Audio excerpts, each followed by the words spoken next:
Assalomu alaykum va rahmatullohi va barakatuh. Aziz kuzatuvchilar, mashinada chek yongan, rasvot ko'paygan, gulishdan har xil zaharli hidlar chiqadi yoki har xil rangli tutunlar chiqyaptimi?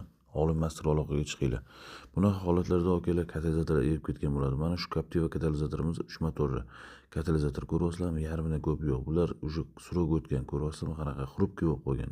Nomiga bossangiz ham umalanib maydalanib ketadi. Chunki surogi tugab bo'lgan. Bular 80 ming 100 mingda surogi tugaydi. Okalar liboy mashinada katalizator bo'ladi. Liboy mashinani katalizatorini surogi tugaydi. Shuna hisobiga eriydi yoki mana shunaqa bo'linib maydalanib chiqib ketadi. Eng yomoni motorga ketib qolishi bo'ladi. Okalar motorga ketib qolsa, motor pishishga to'g'ri keladi. Bo'ldi motor gazo qiladi. Ko'rib turgan ikkinchi katalizatorimiz Nexia 3 katalizator ko'ryapsizlar, o'rtasidan erib ketgan, yarmidan ko'p maydalanib, umalanib ketgan buni ham. Undan tashqari yana bitta mashinamiz bor, Gentra. Mana Gentrani katalizatori qanaqa ergan akalar ko'ryapsizlar. Mana shunaqa erishlar, rasvodlar ko'payish bo'lsa, olimmaslar aloqaga chiqib, liboy mashinaga katalizatorlarning yengillari bor akalar.